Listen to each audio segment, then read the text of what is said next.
Hey there, and welcome to the pod. And today you will learn about cams. Now, as mentioned in the previous video, cams are used to convert a rotational kinetic motion into a linear kinetic motion.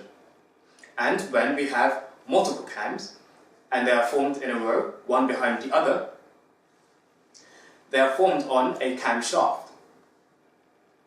Now, in our engine, we usually have 2 inlet valves and 2 exhaust valves per cylinder. And with one cam acting on each valve, when we have a inline 4, which means that we have 4 cylinders, we therefore have 2 camshafts with 8 valves, 8 cams each. And when we have inline 6 or straight 6, we therefore have 2 camshafts with 12 cams each. One camshaft will be the exhaust and the other camshaft will be the inlet, so that the exhaust camshaft would operate the exhaust valves and the inlet will be operating the inlet valves.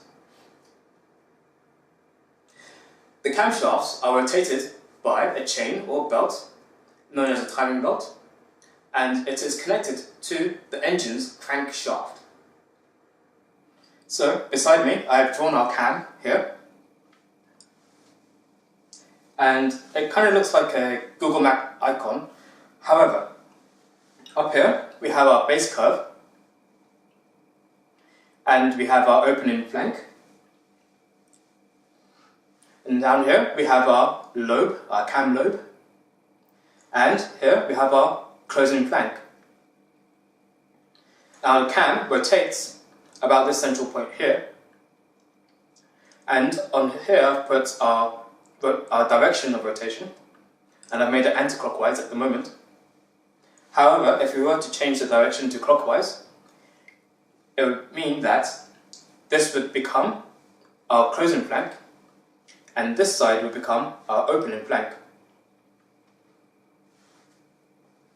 Now, the flanks themselves, they can be straight edge, or they can have a slight convex curve on them, and this depends upon the surface of the tappet that we are using in the engine.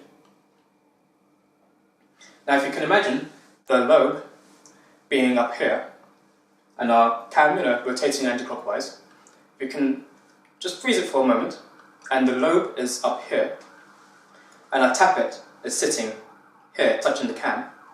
It would touch here. Now if you unfreeze that and let the lobe come around, the lobe is now going to come around and point down and push on the tappet until it goes in this linear direction, downwards. This would mean that the tappet would move from this point to this point, and this is known as lift. Now the cam can be coated with a light coating of something called a DLC coating, and that is called diamond-like coating, diamond-like carbon coating, and this coating reduces the amount of friction and wear and tear. Diamond-like coating is also used in other parts of the engine, which we will cover in later videos. The cam can be positioned in one or two places. It can be positioned in the overhead position, here, where it is located in the cylinder head, or, number 2, it can be positioned closer to the crankshaft, where it is used with side valves, and we have side valves located in the cylinder block. And that allows for the timing belt or the chain to be shorter between the crankshaft and the camshaft itself.